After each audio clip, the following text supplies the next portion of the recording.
I'll tell a wee story. My poor husband is wonderful, but he gets thrown under the bus right and regular. So here we go. So I've had this thing on my teeth to make my teeth beautiful and straight and shiny and all that sort of stuff. So I was prancing around going, look at my teeth, aren't they lovely? And later on, remind me, we're going to talk about love languages. And one of my love languages is words of affirmation. Yep. So I was prancing around, affirming myself basically, going, look at my teeth, aren't they lovely? Look at my teeth, aren't they great? And my hubby said, I don't see any difference. That's a no-no, is it? Gets even better. And then he said, how much was it again? Like, I don't really know if that was worth the money.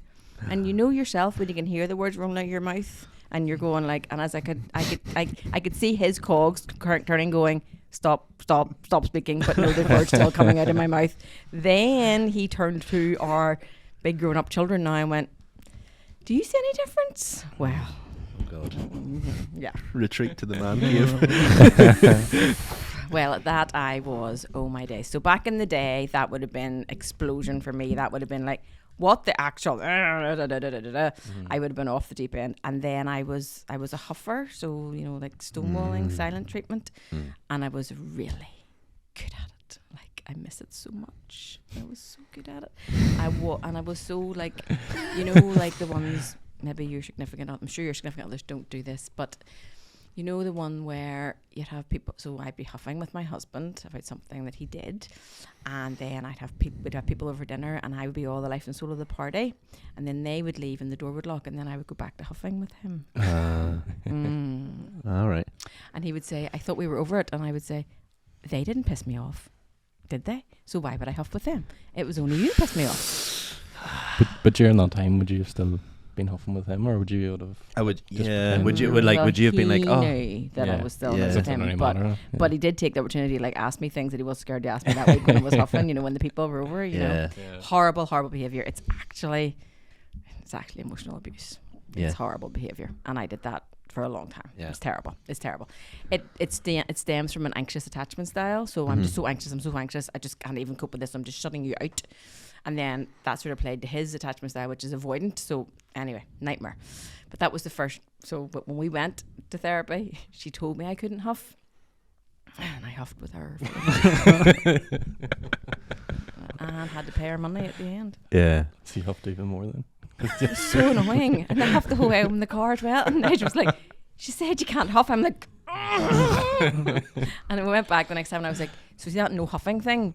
You're going to have to give me something else to do, because if I can't do that, I need to fill the void. She goes, I'm going to teach you how to do healthy conflict. And I was like, okay, this sounds really boring, but okay. So anyway, healthy conflict now in our house, and hopefully this will help some people, looks like when you identify the red mist. So when my hubby said that about not seeing any difference with my teeth, the red mist, so everybody knows what that means, like that, like gut feeling, or maybe it's your head, or you just want to, you know, you want to say something back, you're just raging, you know. So we have to identify that in our bodies and not react to it, because in work, in other places, in our professional lives, we do this all the time. We identify, oh my goodness, they're really pissing me off. But you know what? I'm going to say, can you come into the office at 2:00 so we can have a nice conversation about that? You know, we don't scream at people down corridors and get on like that anymore. So I took myself to the utility room and I had a little talk to myself, and I said, now, Lisa, you feel the red mist, but we must remember, under the red mist is fueled by some sort of emotion that starts with, I feel. Okay? So how did I feel when my hubby said that?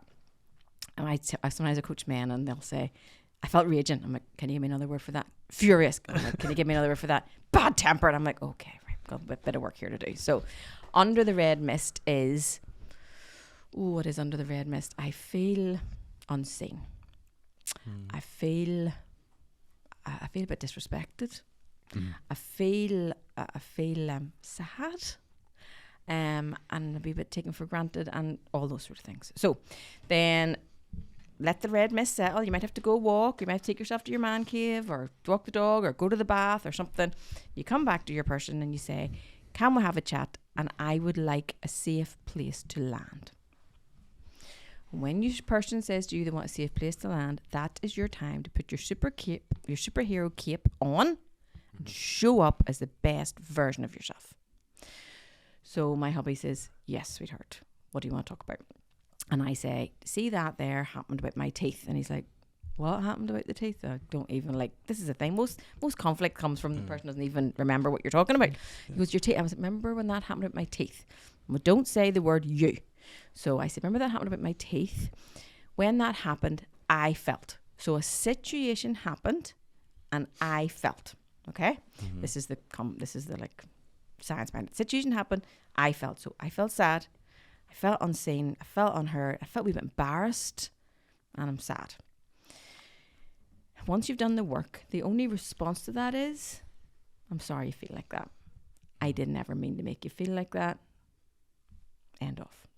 Now, the trick is the anxious attachment style wants to keep going and going and going and going. Why did you say it? Why do you think that? And we learn that from teenage life. Remember we used to apologise to our parents for being late or not ringing or something, and they'd say, thanks for saying sorry, but you're banned from your phone for 2 weeks. Yeah. That is poor programming, bad behaviour. So when you get your apology, you get your accountability, you just say, thank you, and you move on with the day. But what if they're not happy with the accepting that? What if he'd say, but your teeth don't look any different? No, don't worry. So that it's not about the teeth, it's about how we make each other feel. Yeah. So he is sorry and he's accountable for how he made me feel, and that's all that's important. Because that night he actually did say, he's some balls on him. That night he actually did say, you know, I just always really liked your teeth. I just never really thought there was a problem anyway. I just think that your teeth are lovely anyway. And I was like, I appreciate that. I was like, can you really not see a difference? He goes, sweetheart, I'm so sorry, but I really can't see a difference. I was like, that's okay. He's entitled to his opinion. Yeah.